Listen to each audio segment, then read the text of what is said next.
یہ بات ہے محمد. اقرا، پڑھو، اپنے رب کے نام سے پڑھو. صلی اللہ علیہ وسلم کی. لبیک اللہم لبیک. سنا ہے آپ کالے گھر کے چکر لگاتے ہیں، سیدھے اللہ سے مانگتے ہیں.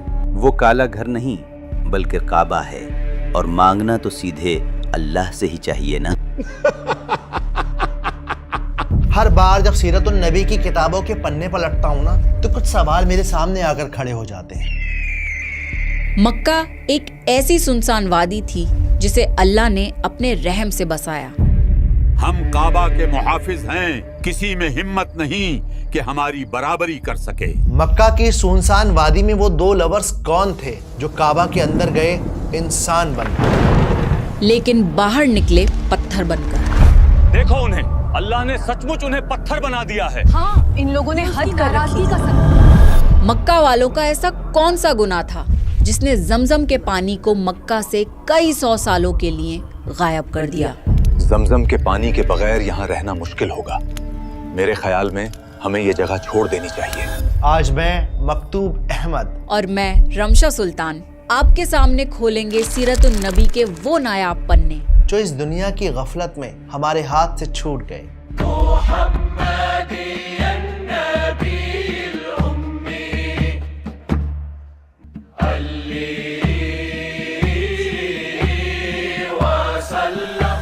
السلام علیکم. یہ ہماری سیرت النبی سیریز کا 3rd ایپیسوڈ ہے. پچھلے ایپیسوڈ میں ہم نے جانا کہ عربز کون تھے، وہ کہاں سے آئے تھے، اور کیسے اسماعیل علیہ السلام عرب نہیں تھے، اور کس طرح اللہ نے ابراہیم علیہ السلام اور اسماعیل علیہ السلام کے ذریعے عربیہ کے ویران کینوس پر توحید کا رنگ بھر دیا. کیسے ایک لمبے وقت تک حضرت ابراہیم علیہ السلام بے اولاد رہے، اور کیسے ہم مسلمان اصل میں ابراہیم علیہ السلام کی دعا کا نتیجہ ہیں.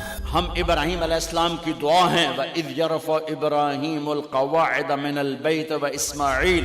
آج کے اس 3rd ایپیسوڈ میں میں اور آپ مل کر مکہ کا ہزاروں سال پرانا سفر طے کریں گے، جس میں ہم دیکھیں گے کہ کیسے مکہ کی لیڈرشپ ابراہیم علیہ السلام کی نسل کے ہاتھ سے نکل گئی. اس کے علاوہ ہم ان 2 عاشقوں کا حال دیکھیں گے جنہوں نے اللہ سبحانہ و تعالیٰ کے گھر بیت اللہ کو ناپاک کرنے کی کوشش کی. اور سب سے زیادہ امپورٹنٹ، کس طرح اللہ سبحانہ و تعالیٰ نے مکہ سے زمزم کے پانی کو غائب کر دیا اور کئی 100 سالوں تک مکہ پیاسا رہا.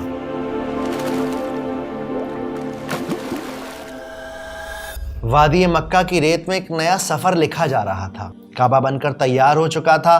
لوگ ایک اللہ کی عبادت کرنے لگے تھے. وہ ابراہیم علیہ السلام اور اسماعیل علیہ السلام کے بتائے طریقے سے اللہ کے گھر کا طواف کرتے. لبیک اللہم لبیک. پر ابھی بھی اس پورے علاقے میں جرہم قبیلے کے لوگ ہی رہا کرتے تھے. تقریباً 175 سال کی عمر میں ابراہیم علیہ السلام کا انتقال ہو گیا.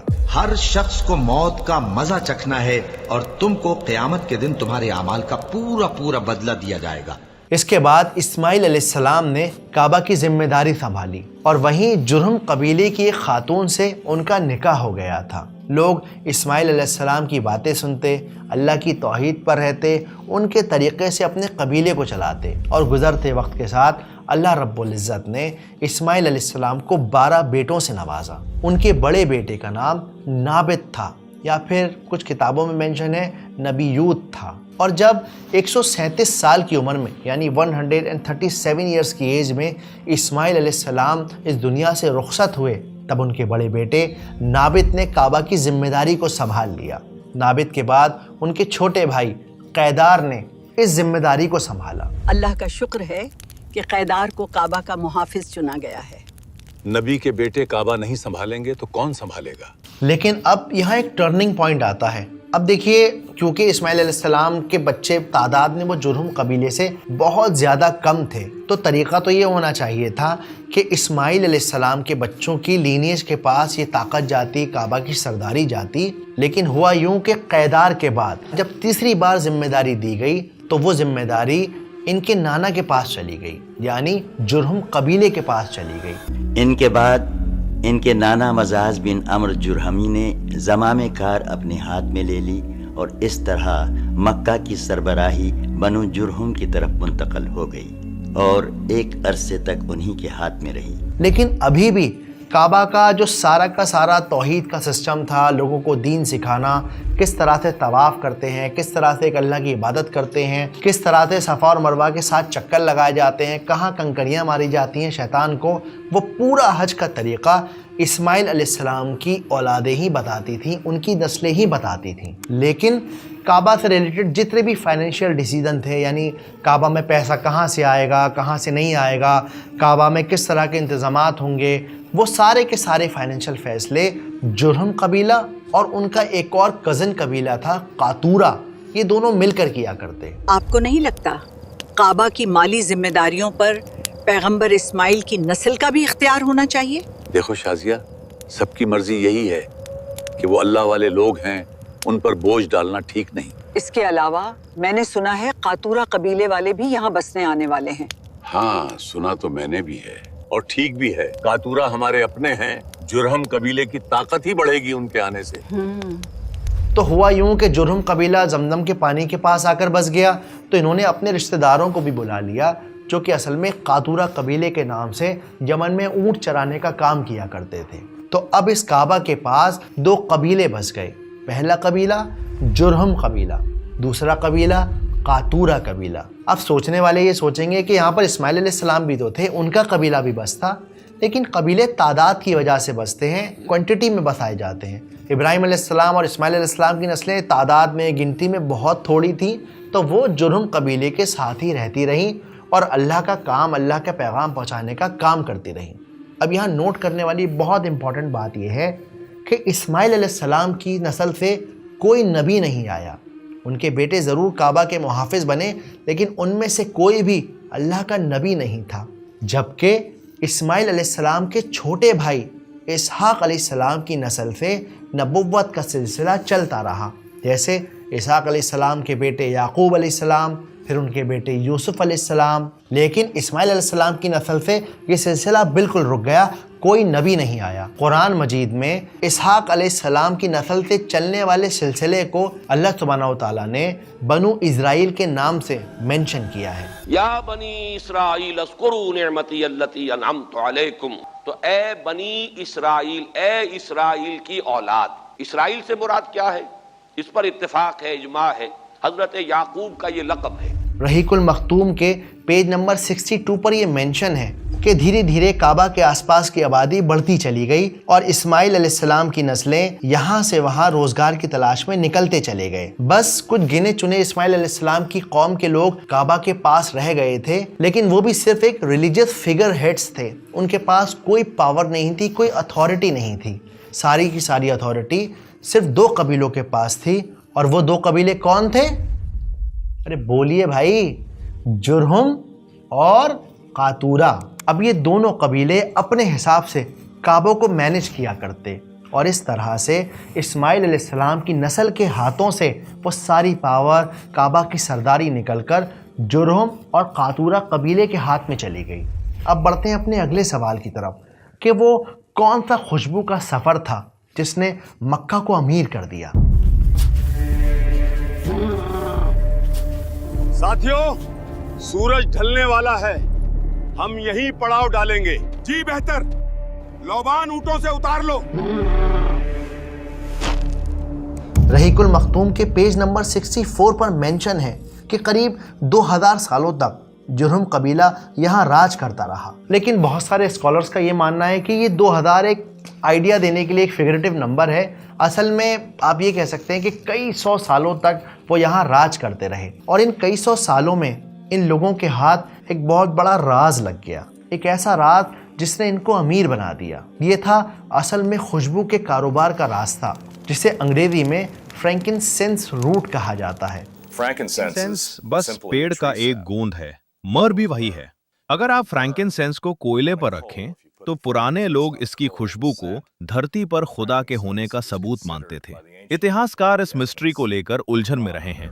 लोबान जो आजकल बहुत आम तौर पर नज़र आ जाता है, उस ज़माने में इसकी कीमत सोने से भी ज़्यादा थी, क्योंकि ये हर जगह पाया नहीं जाता था। साउथ अरेबिया के यमन और ओमान के पहाड़ों में मिलता था। रोम के बड़े बड़े टेम्पल्स, इजिप्ट के पैलेसेस, बिजेंटीन एम्पायर, हर जगह इस लोबान की खुशबू की कीमत सोने से भी ज़्यादा कीमती थी, क्योंकि उनकी इबादत गाहें, उनके फ्यूनरल्स, ये सब लोबान की खुशबू के बगैर अधूरे माने जाते थे।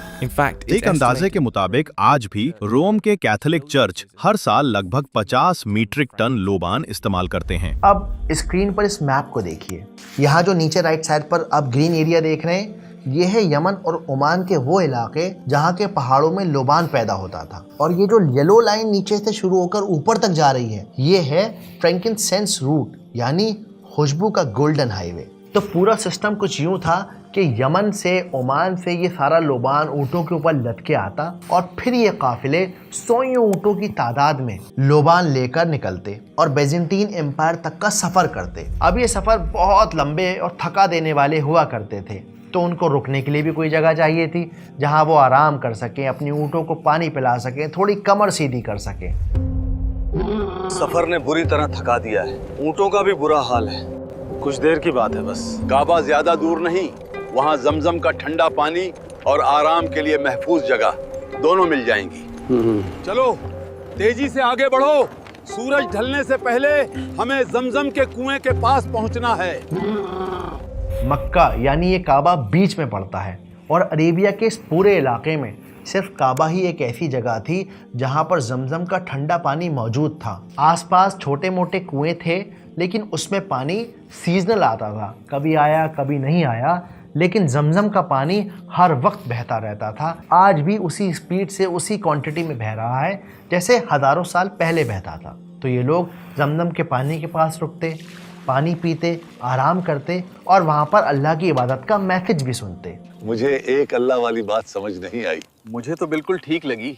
जब उस एक अल्लाह ने दुनिया बनाई है तो क्यों हम किसी और की इबादत करें। कुछ लोग इस सफ़र में ईमान ले आते, एक अल्लाह की इबादत करने लगते और कुछ लोग बस यूं ही लौट जाते। पर यहाँ रुकने की वजह से हुआ ये कि काबा की मकबूलियत, उसकी पॉपुलैरिटी बहुत ज़्यादा बढ़ती चली गई, क्योंकि पूरे अरेबिया में उस वक्त हर इंसान को अपनी जान का ख़तरा लगा रहता। ये बिल्कुल ऐसे है जैसे आज आप हाईवे पे निकल जाइए करोड़ों लाखों का सामान लेकर, तो आपको भी हर वक्त खटका लगा रहेगा कि पता नहीं कब लूट मार हो जाए। पर क्योंकि मक्का अल्लाह का घर था, वहाँ बैतुल्ला वाले लोग रहते थे, ईमान वाले लोग रहते थे, तो वो किसी को परेशान नहीं करते थे, बल्कि उन्होंने काबा को एक रेस्टिंग प्लेस बना दिया, सबके आराम की जगह बना दिया। अब इन सौदागरों के आने से, क्योंकि ये अलग अलग मुल्कों से आते थे, अलग अलग कल्चर से आते थे, तो ये अपने साथ खाने पीने का और दूसरी ज़रूरतों का सामान भी लेके आते। अब जहाँ 4 लोग जमा होते हैं तो वहाँ बाज़ार भी लग जाता है, तो यहाँ पर छोटा मोटा खरीदो फरोख्त का बाजार लगने लगा। ये मछलियाँ देखो, एकदम ताज़ी हैं। वाह क्या बात है, हमें कुछ खजूर और आलू चाहिए। हाँ, ये सौदा तो पक्का है। ये कपड़ा चीन में हाथ से बुना गया था। इसे बनाने में पूरे 2 साल लगे हैं। और इस तरह अल्लाह सुब्हानहू तआला ने इब्राहिम अलैहिस्सलाम की उस दुआ को कबूल कर दिया जो उन्होंने काबा को बनाते वक्त मांगी थी। और जब इब्राहिम ने दुआ की कि ऐ परवरदिगार, इस जगह को अमन का शहर बना और इसके रहने वालों में से जो अल्लाह पर और रोज़े आखिर पर ईमान लाएं, उनके खाने को मेवे अता फरमा, तो अल्लाह ने फरमाया कि जो काफिर होगा मैं उसको भी कुछ मुद्दत तक सामान्य जिंदगी दूंगा, मगर फिर उसको अज़ाब दोज़ख के भुगतने के लिए मजबूर कर दूंगा, और वो बुरी जगह है। तो देखा आपने किस खूबसूरती से अल्लाह सुब्हानहू तआला ने इब्राहिम अलैहिस्सलाम की दुआ को पूरा कर दिया। शुरू में तो यहाँ सब कुछ सही रहा। जुरहम कबीले का वही एटीट्यूड था कि रहीमन खड़ा बाजार में, मांगे सबकी खैर, काहू से ना दोस्ती काहू से ना बैर, यानी वो लोगों की मदद करते, लोगों की हेल्प करते और उसके एवज उनके दिल में कोई लालच नहीं था। पर जैसे जैसे वक्त गुजरता चला गया, पीढ़ियाँ बदलती चली गईं, इन लोगों ने काबा को एक टोल प्लाजा बना दिया और फिर ये आने जाने वाले लोगों से यहाँ पर टैक्स वसूलने लगे। अब से सब मुसाफिरों को जुरहम और कातूरा कबीले को महसूल देना होगा। ताज्जुब है, ये क्या कह रहे हैं? ये बात तो कभी सुनी नहीं। ताकि हम आपकी खिदमत और बेहतर तरीके से कर सकें। अगर आपको महसूल देना मंजूर नहीं तो आप कोई और रास्ता भी चुन सकते हैं। ये बात कुछ सही नहीं लगती। कोई बात नहीं फरमान, महसूल देना हमारी मजबूरी है। और क्योंकि पूरे साल सौदागरों का आना और जाना लगा रहता था तो देखते ही देखते ये काबा वाले बेइंतहा अमीर हो गए। अब कहते हैं ना कि जहाँ पैसा आता है वहाँ प्रॉब्लम्स भी आती हैं। जुरहम और कातूरा कबीले के बीच प्रॉब्लम्स आने लगी। उन दोनों में एक सिविल वॉर छिड़ गई और आखिरकार ये फैसला हुआ कि जुरहम कबीला उन लोगों से टैक्स वसूल करेगा जो ऊपर की तरफ से आते हैं, यानी जो काफिले पेट्रा और गादा से लोबान बेचकर पैसे कमाकर वापस लौटते हैं वो उन लोगों से टैक्स वसूल करेंगे और कातूरा कबीला नीचे जाने वाले सौदागरों से टैक्स वसूल करेंगे, यानी वो काफिले जो यमन से ओमान से लोबान लेकर गाजा की तरफ जाते थे अपना सामान अपना लोबान बेचने के लिए। तो ये आज के टोल टैक्स सिस्टम जैसा था कि आपको जाना है तब भी पैसे देने हैं, आपको आना है तब भी पैसे देने हैं। रहीकुल मखतूम के पेज नंबर 67 पर यह बात मेंशन है कि वो लोग तकरीबन 10% टैक्स वसूल किया करते थे, यानी 10% जाने पर टैक्स, 10% आने पर टैक्स। और इस तरह अल्लाह का घर काबा दो हिस्सों में बंट गया। वो जो तौहीद का मरकज़ था, सारी दुनिया के लिए अमन का पैगाम था, उस जगह को अब दो कज़न्स कबीले चला रहे थे। लेकिन हिस्टोरियंस के मुताबिक ये पार्टनरशिप ज़्यादा दिन तक चल नहीं पाई। इन लोगों के बीच इतनी ज़्यादा टेंशन बढ़ गई कि फिर जुरहम और कातूरा कबीले के बीच एक बहुत ज़बरदस्त जंग हुई।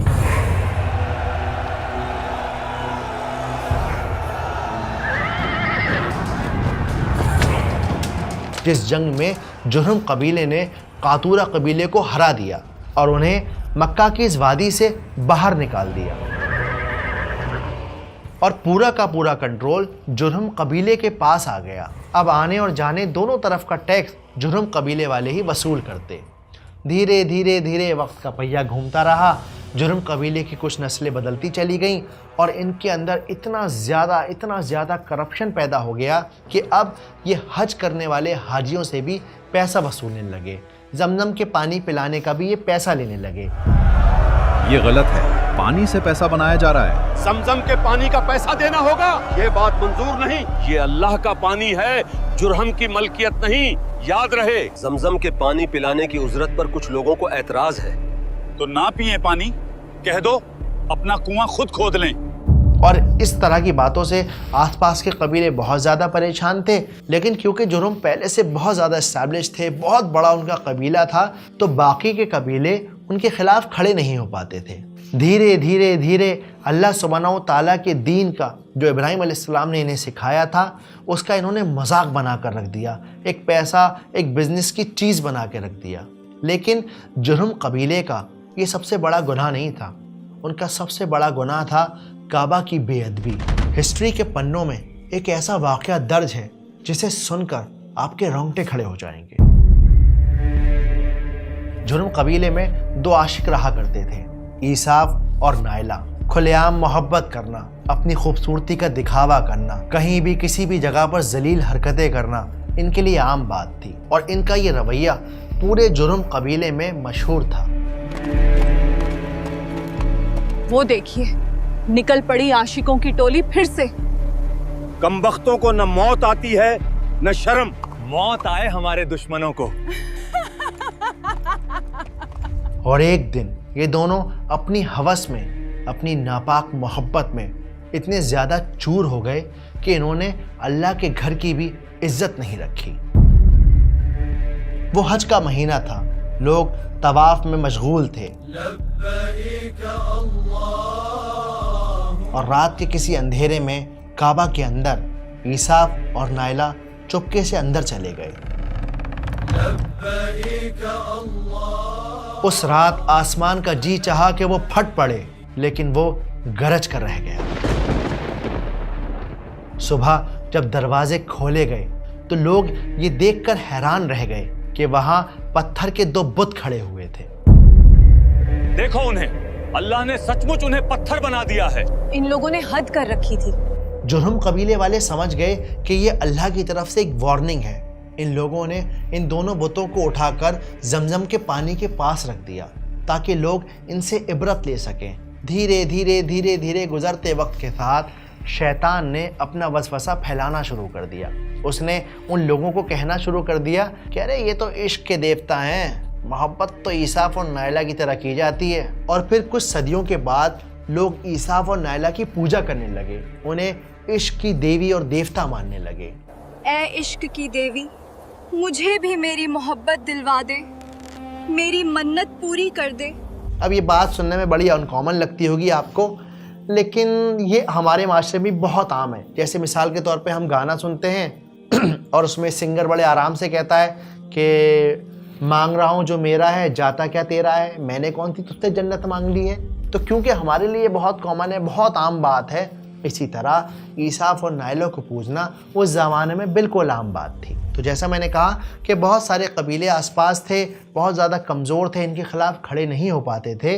तो दो कबीलों ने ये फैसला किया कि वो मिलकर इन जुर्हम कबीले वालों का मुकाबला करेंगे। आप बकर कबीले के सरदार हैं, इसीलिए हम आपके पास आए हैं। कुजाहा कबीले को आपकी मदद, आपका साथ चाहिए। अब पानी सिर से ऊपर हो चुका है। मेरी राय यह है कि आप और हम साथ मिलकर जुर्हम पर हमला करें। क्या आप अल्लाह के घर की खातिर, उसकी तौहीद की खातिर हमारा साथ देंगे? अल्लाह की तौहीद के लिए मैं आपका साथ दूंगा। ये दो कबीले थे, बनु कुजाहा और बनु बकर। इन दोनों कबीलों ने मिलकर जुर्हम कबीले के ऊपर हमला कर दिया।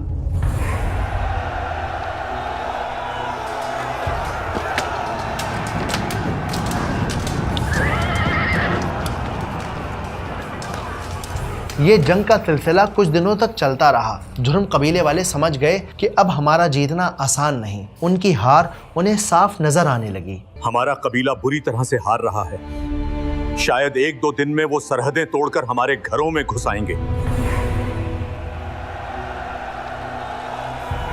ये हमारे घरों तक घुस आए हैं। अब समझदारी इसी में है कि यहाँ से निकल जाएं। मगर उससे पहले एक काम करना होगा जिससे ये खुद यहाँ से भाग जाएं। जुर्हम कबीले वालों ने ये फैसला किया कि हम मक्का के पानी को दफन कर देंगे। ना पानी होगा और ना ही यहाँ पर कुजाहा कबीले वाले रुकेंगे। वो अपने आप कुछ दिनों बाद यहाँ से भाग जाएंगे। वो रात शायद काली सियाह थी, जिस रात इन लोगों ने अंधेरे में अपना सारा माल, सोना चांदी, सारी कीमती चीज़ें जमजम के कुएं में डाल दी। इन सारी चीज़ों में 3 चीज़ें सबसे ज़्यादा इम्पॉर्टेंट हैं, जो हम आगे सीरतुन नबी में जाकर पढ़ेंगे। पहली चीज़ थी 2 सोने के हिरन, दूसरी चीज़ थी ये काबा की तलवारें, और तीसरी चीज़ थी हजरे असवद। इसके अलावा और भी जो माल वाल था, इन लोगों ने वो सब उस कुएं के अंदर डाला और कुएं को इस तरह से पाट दिया कि जैसे उसका नामो निशान वहाँ से गायब हो गया हो। कुजाहा कबीला, बनु बकर कबीला जब यहाँ आए तो वह हैरान हो गए ये देख कर के वहाँ पानी मौजूद ही नहीं था। उन्होंने हर जगह ढूंढा, सब जगह तलाश की, लेकिन वहाँ कहीं पानी नजर नहीं आया। महीनों हो गए, मैं हैरान हूँ कि जमजम का कुआं जमीन निगल गई या आसमान। जमजम के पानी के बगैर यहाँ रहना मुश्किल होगा। मेरे ख्याल में हमें ये जगह छोड़ देनी चाहिए। ये हमारी बहुत बड़ी भूल होगी। ये अल्लाह का घर है, वो इस जगह को संभाल लेगा। इस बात पर आप और गौर कर लीजिए, जमजम के पानी के बगैर यहाँ कोई जिंदगी नहीं। उसके बावजूद भी बनु कुजाहा और बनु बकर मक्का छोड़कर नहीं गए, क्योंकि जैसा मैं पहले ही मेंशन कर चुका हूँ कि आसपास कुछ इलाके ऐसे थे जहाँ छोटे मोटे कुएं थे, जहाँ पर सीजनल पानी आया करता था। इसके अलावा बारिश होती थी तो उससे पानी जमा हो जाया करता था।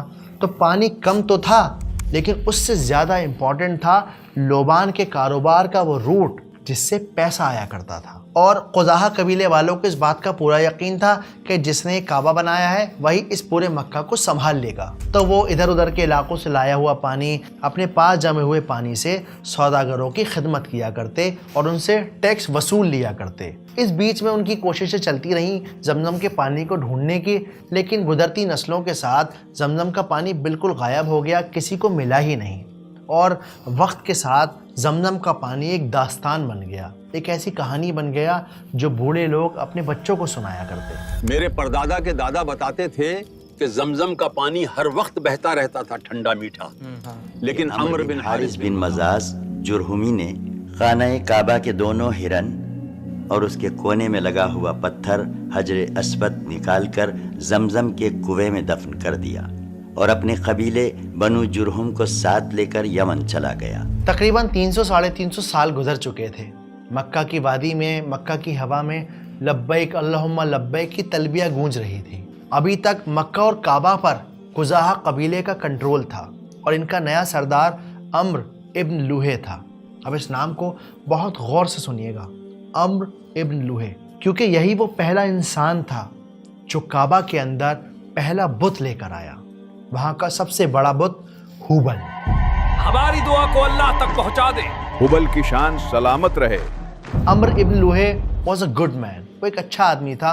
वो लोगों की मदद करता था, अपने कबीले वालों का ध्यान रखता था, बिजनेस को बढ़ाने के नए नए तरीके सोचा करता और कारोबार के सिलसिले में अक्सर सफ़र में रहा करता। और इन्हीं सफ़रों के दौरान जब वो एक बार शाम यानी सीरिया में था तो उसने देखा कि वहाँ के लोग छोटे छोटे बुतों के आगे अपने सर झुकाते हैं। वो ये देखकर हैरान रह गया। उसने अपने साथियों से पूछा कि भाई ये क्या मामला है।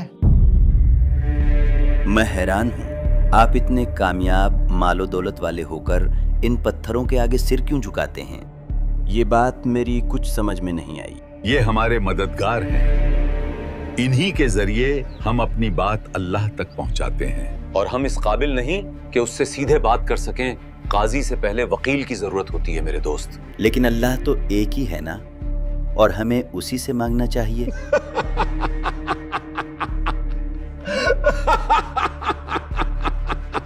अम्र के वो एक अल्लाह वाले जवाब पर वो सब लोग हंस दिए। उन लोगों ने उससे कहा कि बेशक वो अल्लाह एक है जो सबको चलाता है, पर क्योंकि उसके ऊपर सारी दुनिया का बोझ पड़ा हुआ है। इसके अलावा हम इतने नापाक हैं, इतने गंदे हैं, इतने गुनाहगार हैं कि हम उससे डायरेक्ट बात नहीं कर सकते। इस वजह से हमने इन छोटे छोटे बुतों को अपना वजीर चुन रखा है, अपना मैसेंजर चुन रखा है। ये लोग उस एक अल्लाह के पास हमारी सिफारिश लगाते हैं और हमारे काम बनवाते हैं। और यही वजह है कि आज हमारा नाम सारी दुनिया में है। ओह, अब समझा आपकी कामयाबी का राज। सीरिया के सौदागरों की ये बात सुनकर अम्र इब्न लूहे कमतरी का शिकार हो गया, यानी इंफीरियरिटी कॉम्प्लेक्स का शिकार हो गया। उसे लगा ये मक्का वालों से ज़्यादा डेवलप्ड हैं, मक्का वालों से ज़्यादा कारोबार जानते हैं, समझदार हैं, तो यानी इनका ये तरीक़ा भी बिल्कुल सही होगा। आपकी बात ने मेरे दिल और दिमाग को रोशन कर दिया है। क्या आप मुझे भी एक मददगार दे सकते हैं ताकि मक्का भी खुशहाल हो सके? क्यों नहीं, तुम्हारे लिए जान भी हाजिर है। बहुत शुक्रिया इस इज्जत के लिए।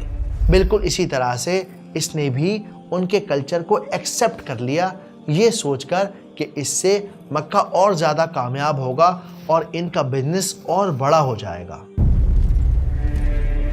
और फिर अगले दिन सुबह वो एक बड़ा बुत अपने काफिले के साथ लेकर मक्का की तरफ चल पड़ा। उसके चेहरे पर एक नई चमक थी, एक अलग मुस्कान थी। अम्र को अंदाज़ा नहीं था कि वो अपने साथ मक्का की तकदीर लेकर चल रहा है। कई दिनों के लंबे सफ़र के बाद जब वो मक्का वापस पहुंचा तो उसने अपने लोगों को बताया कि वो बहुत दूर सीरिया से बुत ले आया है और ये बुत उनकी कामयाबी का राज बनेंगे। अब क्योंकि लोगों की फलाह के लिए काम करता था, बहुत ज़्यादा जेनरस इंसान था, तो उन लोगों ने इसकी बात को एक्सेप्ट कर लिया और इस तरह काबा के अंदर सबसे पहला बुत अम्र इब्न लूहे ने रख दिया। ए हुबल, हमारी दुआओं का वसीला बन। ए हुबल, बच्चे भूख से मर रहे हैं, रहम कर, रहम। हमारी दुआ को अल्लाह तक पहुंचा दे। हुबल की शान सलामत रहे। और इस शिर्क को आम करने के लिए अम्र इब्न लूहे ने इब्राहिम अलैहिस्सलाम की सिखाई तलबिया को भी चेंज कर दिया। जहां लोग कहते थे लब्बैक अल्लाहुम्मा लब्बैक, लब्बैक अल्लाहुम्मा लब्बैक, लब्बैक ला शरीक लक लब्बैक, यानी अल्लाह मैं आपके साथ किसी को पार्टनर नहीं समझता, ना ही किसी को पार्टनर रखता हूँ। अब इस तलबिया के अंदर एक नई चीज़ ऐड हो गई। वो चीज़ क्या थी कि अल्लाह मैं आपको किसी और के साथ शरीक नहीं करता। ऐ अल्लाह, तेरा कोई साझीदार नहीं सिवाय उनके जो तेरे ही गुलाम हैं। तू अपने वसीलों का भी मालिक है और उनकी हर चीज़ का भी। और बस इस तरह पूरे अरेबिया के अंदर शिर्क फैल गया।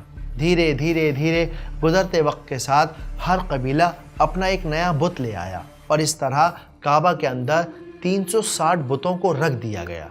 आप सल्लल्लाहु अलैहि वसल्लम की एक हदीस हमें मिलती है जिसमें उन्होंने बताया कि उन्होंने ख्वाब में अम्र इब्न लूहे को देखा जो जहन्नम की आग में अपनी इंटेस्टाइन को, अपनी आंतों को घसीट रहा था। अगर आप बुत परस्ती के इस पूरे सिस्टम को और डिटेल में समझना चाहते हैं तो आप मेरे पेज पर जाकर सूरह कुरैश वाली वीडियो देख सकते हैं जिसमें हमने कुरान की आयतों के साथ ये पूरा मामला समझा है कि कैसे ये लोग बुतों के ऊपर डिपेंडेंट हो गए, उनसे इनका कारोबार, इनकी ज़िंदगियां चलने लगी।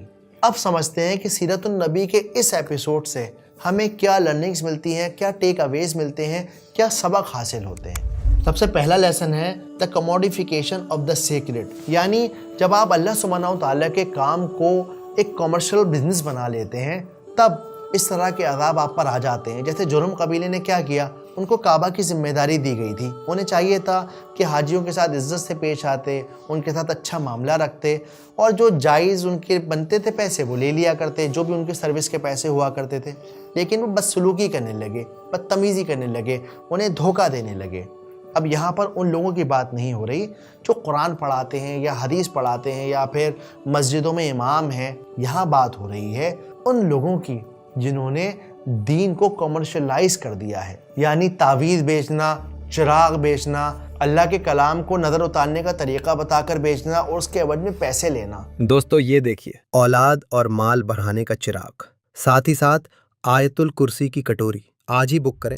दूसरा है डिसेंसिटाइजेशन टू सिन।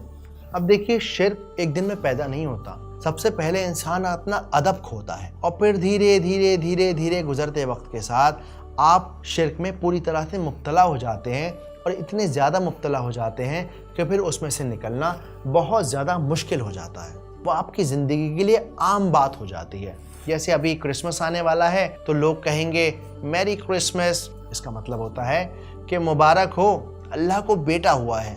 अस्तगफिरुल्लाह। अब जब अल्लाह सुब्हानहू तआला ने पहले ही कह दिया कि लम यलिद वलम यूलद, ना उनका कोई बेटा है ना वो किसी के बेटे हैं, तो अब जब आप ये बात कहते हैं तो वो शिर्क की कैटेगरी में आ जाती है।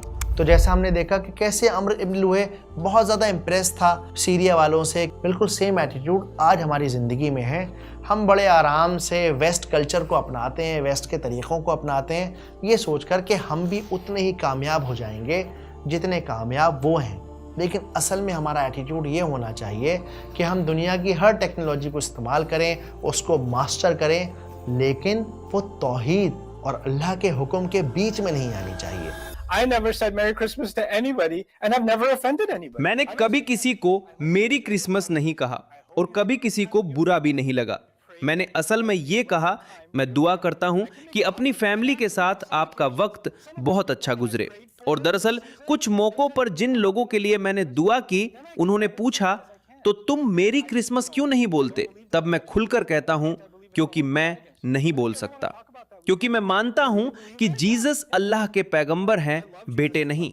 बल्कि मुझे लगता है कि ये जीसस के खिलाफ एक बहुत बड़ा झूठ है। लेकिन अगर आप कभी इस पर बात करना चाहें तो हम कर सकते हैं। But if you ever want to talk about that, we can. Really, you believe that? Yep, I do. Yep, I love Jesus too much. It's making me not say it out of love for him. मिसाल के तौर पर आज बहुत सारे लोग comments में लिखते हैं, आपकी हिम्मत कैसे हो रही है एआई यूज़ करने की, आप एआई इमेजेस बनाते हैं। मैं उन लोगों से कहता हूं कि आप जाइए नुमान अली खान साहब को देखिए। यकीन इंस्टीट्यूट ने एक पूरा रिसर्च पेपर पब्लिश किया है एआई के यूज़ के ऊपर। इसके अलावा बहुत सारे स्कॉलर्स कहते हैं कि हमें एआई को मास्टर करना होगा, हमें एआई को सीखना होगा, क्योंकि एआई की टेक्नोलॉजी चलती चली जाएगी, हम शायद उसमें कहीं बहुत पीछे रह जाएं। One of the positives is people are using AI to generate Islamic videos. It's a positive thing to do. उम्मीद करता हूँ कि वीडियो पसंद आई होगी, बात समझ आई होगी। अगर हो सके तो इस QR कोड को स्कैन करके आप मेरी इस कम्युनिटी को ज्वाइन कीजिए, ताकि मैं और ज़्यादा और बेहतर और जल्दी और सारी वीडियोस बना सकूं। इस वक्त हमारी टीम में writer, editor, sound designer, motion graphic artist, animator, AI के फ़ोटो जनरेट करने वाला, सब कुछ मैं अकेला हूँ। کبھی کبھی میرے ایک کزنز میری ہیلپ کرنے کے لیے آ جاتے ہیں، شوٹ ووٹ کرا دیتے ہیں، اس کے بعد پھر یہ بھی اپنے کالج اور نوکریوں میں بزی ہو جاتے ہیں۔ تو اگر ہو سکے تو ہماری اس کمیونٹی کا حصہ بنیے، ہمیں سپورٹ کیجیے تاکہ ہم اور بہتر اور بڑھیا کام کر سکیں۔ اس کے علاوہ کامنٹ سیکشن میں مجھے یہ ضرور بتائیے کہ آپ کا اس ویڈیو کو لے کر کیا فیڈ بیک ہے، آپ نے کچھ سیکھا یا نہیں سیکھا۔ جزاکم اللہ خیر، السلام علیکم۔